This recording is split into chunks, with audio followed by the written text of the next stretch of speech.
नमस्कार दोस्तों, आज हम जानेंगे कि कलयुग कब खत्म होगा। विष्णु पुराण में 5 भविष्यवाणियां करी गई है और उस हर सवाल का जवाब हम आपको देने जा रहे हैं। नंबर 1 है कि कलयुग का अंत कब होगा। विष्णु पुराण, भविष्य पुराण सहित कई पुराणों में कलयुग से जुड़ी हुई भविष्यवाणियां की गई है। इनके अनुसार कलयुग 3102 ईसा पूर्व से प्रारंभ हुआ था।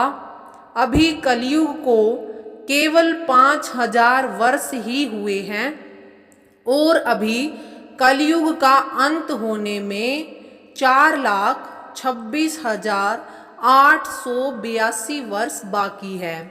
आइए जानते हैं कलयुग से जुड़े बहुत सारे सवालों के बारे में। कलयुग कब खत्म होगा? कभी न कभी आपके मन में यह सवाल आता ही होगा कि दुनिया में जितने भी दुख हैं, अगर वे कलयुग के कारण हैं तो फिर कलयुग का अंत कब होगा। हमारे आसपास पाप बढ़ते जा रहे हैं। हम रोज ऐसी घटनाएं देखते सुनते हैं जिससे मानवता शर्मसार होती जा रही है। कुछ लोग ऐसे हैं जो दुख के सागर में डूब चुके हैं। ऐसे लोगों को हर पल इंतजार रहते हैं कि उनका दुख दूर करने के लिए भगवान फिर से धरती पर अवतार लेंगे या फिर ऐसा कोई चमत्कार होगा जिससे कि कलयुग का अंत हो जाएगा।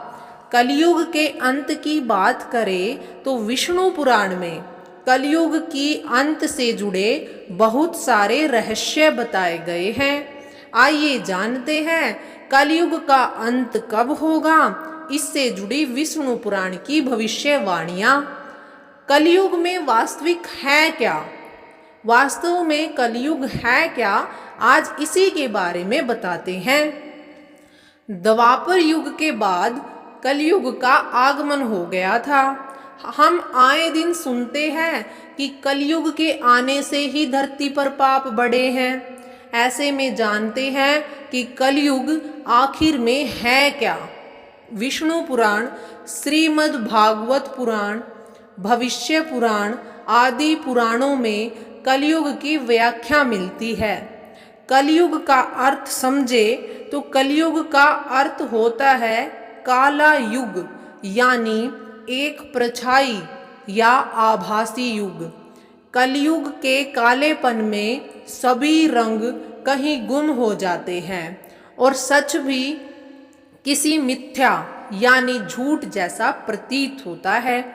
कलयुग का अर्थ हुआ कलह, कलेश का युद्ध, जहां हर प्राणी के मन में असंतोष की भावना भरी हुई है।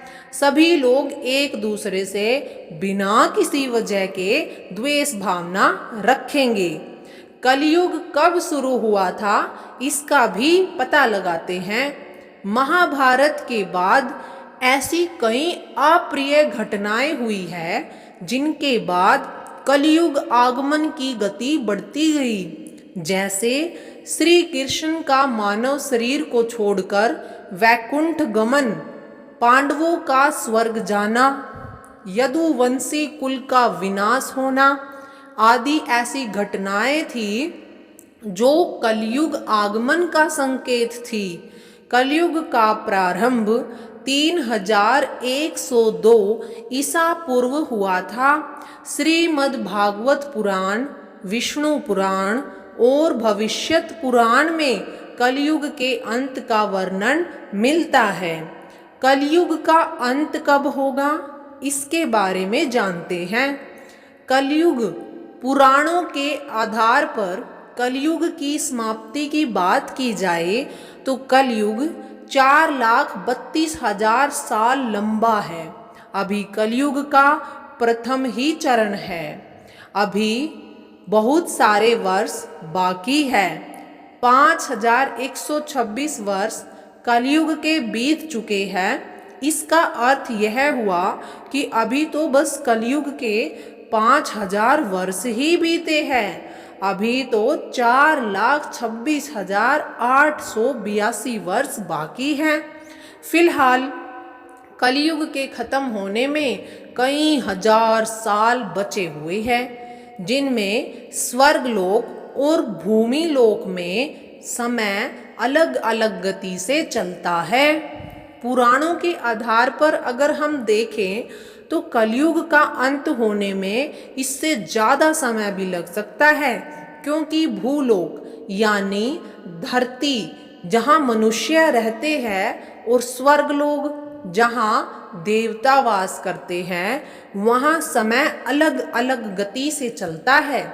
जैसे मनुष्य का 1 महीना पितृलोक में 1 दिन के समान होता है, वहीं मनुष्य का 1 वर्ष देवता के लिए 1 दिन के बराबर होता है।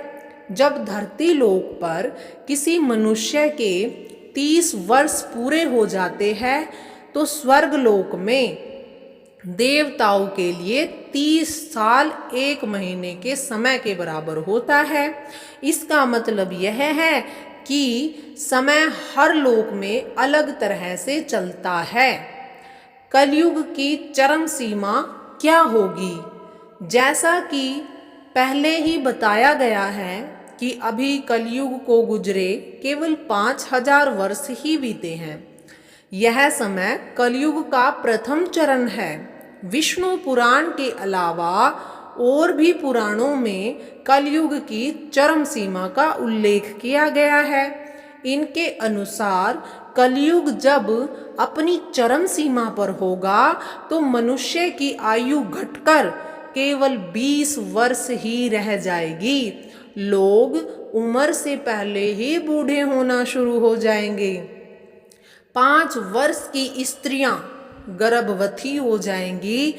मनुष्य छोटी छोटी बीमारियों का मुकाबला भी नहीं कर सकेंगे और मृत्यु को जल्दी ही प्राप्त हो जाएंगे। विष्णु पुराण की भविष्यवाणी के अनुसार धरती पर चारों ओर सूखा पड़ जाएगा, कहीं अन्न नहीं उगेगा और भीषण गर्मी बढ़ती जाएगी।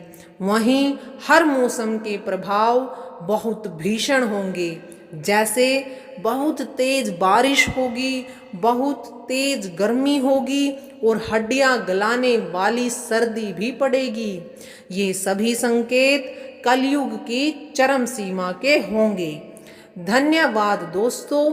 आपको कलयुग के बारे में ये जानकारी कैसी लगी कमेंट बॉक्स में ज़रूर बताना और जय श्री कृष्णा कमेंट बॉक्स में लिखना मत भूलना।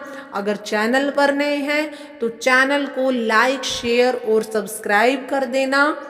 आपको ऐसी ही जानकारी, धार्मिक कथा कहानियाँ, स्वास्थ्य संबंधी घरेलू नुस्खे, वास्तुशास्त्र से जुड़े टिप्स आपको हमारे चैनल पर देखने को मिलेंगे। धन्यवाद।